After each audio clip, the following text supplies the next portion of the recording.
So I'm in a toxic relationship. Well, it's not as toxic anymore, but for the sake of this video, let's just explain what I perceive as toxic. Um, Arguing all the time. Uh, Partners not valuing each other's opinions. Um, the relationship being based on physical attraction, money. There's disrespect, a lot of it. Uh, Secrets, pettiness, things of that nature, okay? So we're talking about what society would deem as a bad relationship, right? But these are the only type of relationships I have known. The only ones I've seen and participated in. Okay, so I've only been in two real relationships. Both had children. I mean, let me rephrase that. I had children with the both of them. Um, Both were 10 years. This one is still current. And we're hitting 10 years next year, I believe. Okay, so the first relationship I got into when I was 14, and I stayed there until I was 24.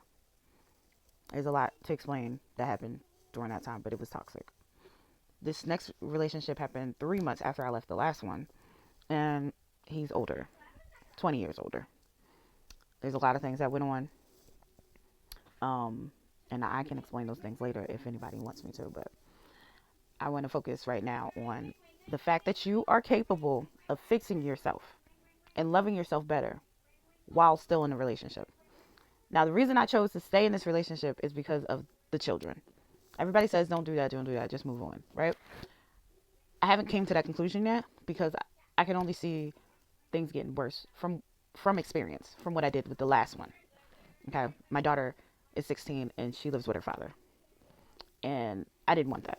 That's not what I wanted. But because I left and I had nothing, it was the smarter thing to do.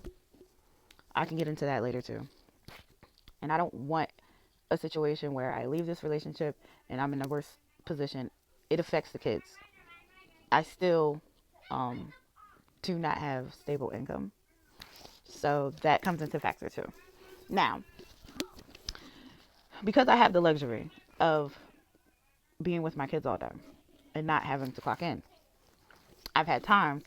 I had time to like really pay attention to me and who I am, right? And how my mind works and how to deal with difficult people in difficult situations. And this is a reality for a lot of women. Now, yes, you think to yourself, oh, you could just go get a job. Right. I did that. I did that, what, 3 times, 4 times in this relationship? I ran into a lot of problems, probably the same problems that a lot of other women run into. I can go into that too if you would like me to. So my best bet was to stay in the relationship. Okay.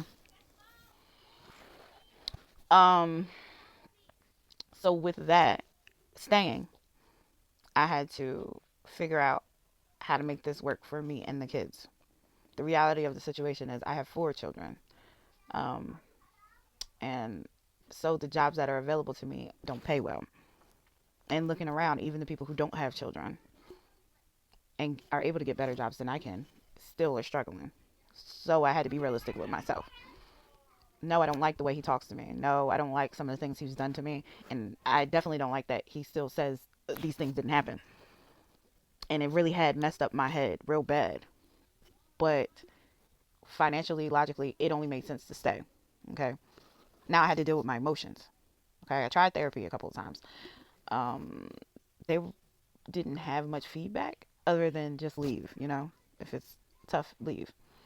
So what I ended up doing was really digging deep and figuring out why I felt the way I felt and learning that other people's response to me and whatever I do in life is not a personal attack. It's coming from something they got going on. It don't got nothing to do with me, right? So in these years, it was so rough. It was so rough because I was just like, why doesn't he love me? Why doesn't he love me? Why doesn't he love me? I had to let that go. Whatever idea I had, what a marriage should look like, I had to let it go. Romance doesn't live here. And that is the reality. And I found value in understanding that we had we were on the same page about um, raising these children and being a family. Like him understanding that I'm his wife and he has to have our back was important. Okay, so my feelings still matter though. Me wanting romance still matters. So while he doesn't have that naturally, he tries, and I have to acknowledge it. It might not be in the way that I want him to, but I will say something to him, and he will try to execute it. Now, we would prefer it to come from a genuine place and not just you doing it because I said something, but that doesn't make sense in my situation. I've already acknowledged that this was a toxic relationship. I've already acknowledged that I had to let go of my romantic ideas of a marriage. So if he's trying, like, I'm going to applaud him. I appreciate it. And some people might look at me and be like, oh, that's sad. Like, why wouldn't you just move on and find somebody who loved you in the way that you wanted to be loved? And to be honest with you, maybe one day I will. But right now, I got other stuff to worry about. So I have to be smart and not emotional. My kids are 3, 5, 8, and 9, and then 16. So the 4 that I have with him are young. And us being together is important, especially to the kids. Okay? Me introducing a new man to my children because I didn't like the way their dad talked to me is preposterous. It doesn't make any sense to do that to them. Especially because I can always just walk away from the situation, stop talking, whatever we need to do. I can. There's plenty of ways for me to let him know that I'm not playing with him, and he's not gonna talk to me like that. Now, does he still step out of line? Yes, and I still react the way that I choose to. Whether that is we just not gonna talk for a couple of days or whatever. I don't know. I also have the privilege of not living with him. That's another part of this. That's another part of this. So, and that was, it was deliberate, but then also there was other things involved that led us to the situation. And to be honest with you, the guy that I met when I was 24 is not the same man that he is today. And had we been living together between this, the time I met him and now, I can guarantee you it would have been a way worse situation. Now, how did we manage to stay together this long and not live together? I don't know. I really don't know. I honestly, I think it was just particularly how we are, and it worked for us. We both had the chance to leave, and we just didn't. Now, does that say that there wasn't infidelity? There was. There was on both sides. Um, so there's a lot. There's a lot going on, okay? But my focus wants I want to focus on women like evolving in bad situations. You don't have to just sit in something that is hard and not learn anything from it and not come out better on the other end. Patience is so important. First of all, having patience with yourself is very important. So, yeah, it's easy to run around and be like, just leave him. Just don't even deal with him. Cold turkey. Move on, right? I was eating chips, so chill on me. But that's not a reality for everybody. And definitely don't put yourself in a worse situation because of, you're sad. Okay. But there's so many like steps, so many things to pay attention to. You have to be like hyper aware of your responses and your feelings so that you can navigate difficult people. Yes, it'll be easier to just say, I'm not going to, and, move in with your mom or something. That's what I did. That's what I did. And I still had to work some things out. So follow me if you want to deep dive into this, how to transform and morph as a person while you're in the darkest place you could possibly be. Because I'm telling you right now, I am so good now. I'm so good now. I was so scared and worried all the time. I couldn't even deal with my kids the way I needed to. My mind was so hurt. Um, I was in a terrible place. I was in a terrible place mentally. And I'm not even like financially stable yet. I thought money was going to fix me. I'm not even financially stable, and I'm so good. So good. I still have day-to-day problems, but I can deal with them. I can deal with them and just go about it, and just be okay. I don't and this be the only reason why I cry is because I'm so blessed. I'm so happy that I figured it out. I figured out how to be okay. We not doing no nervous breakdowns. I've had people in my family go through that. My own father, unalived himself. Like, I got family members on drugs as we speak. You know, there's younger kids in my family, well, young adults really, that are going through stuff, fresh out of high school. And you know, I can give them a message. I can talk to them about stuff, and be a place for them to vent. But a lot of the work is like digging that stuff that hurts, that black sludge. You gotta dig that up and really examine it, go through it, because some of yes, people are bad to us. People have done bad things to us, but our reaction tells a story. Why did it hurt me so much that my husband said I eat enough for a family of four? It hurt me so much that he said that to me.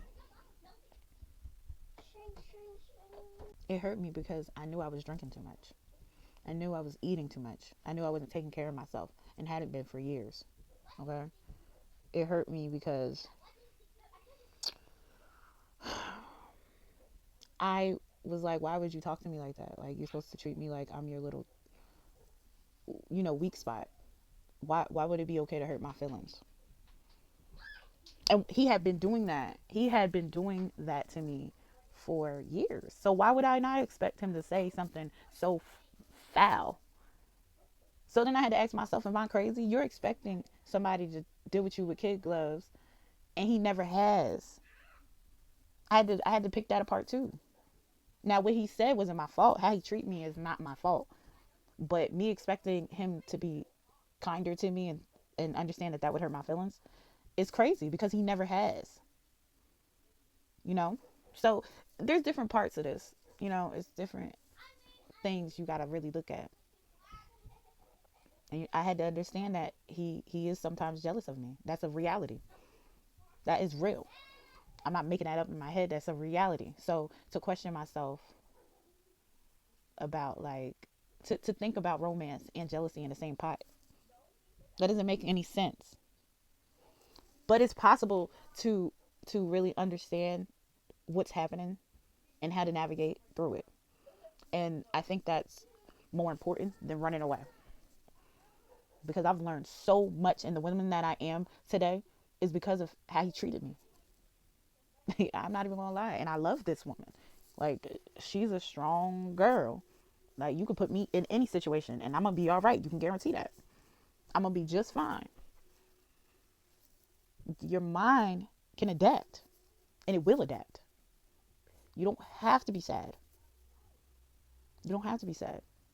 And once I learned that my own company was the best company, you don't even have to have these people in your face. You don't. You have that choice. But realizing that you have this choice and really like being able to flex those muscles comes with practice. You don't wake up one day like, oh, you know, none of this craziness is ever going to happen to me again, and I'm going to combat it even before it comes my way. Like, you can have peace and calm in a storm. You can have peace and calm even when you're crying with an ugly face. I'm trying to tell you. And having that peace and calm and not letting nothing like really be able to shake you up is how I've been able to maintain life. I've been able to do what I needed to do and not end up on the streets because the universe is working with me now. We working with each other. I'm not opposing it. Whatever comes my way was for a reason. And I work with it instead of working against it. I want to talk about that. Being in the flow of things. You might think, oh, this is You might be thinking like good and bad, like God and devil aspects, and applying it to your day to day life. And no, it's not good or bad. It's not, oh, this should not be happening to me, so I need to eliminate the source completely. There's lessons that are supposed to be learned, and people miss them all the time. Then they swing back around and they miss it again. Catch them lessons. Really dig deep. In the moments when you're crying, those are the moments when them questions are coming through your mind, and you need to write them down and answer them. And answering the questions, like, sometimes you could be on the wrong path, you're on the wrong thinking path, so it's not helping you. But I'm gonna talk about that too. So, ladies, gentlemen, if y'all can relate to any of this, follow me and we can dig into it, on a free tip, you feel me? Because not all of us got money for a therapist, okay?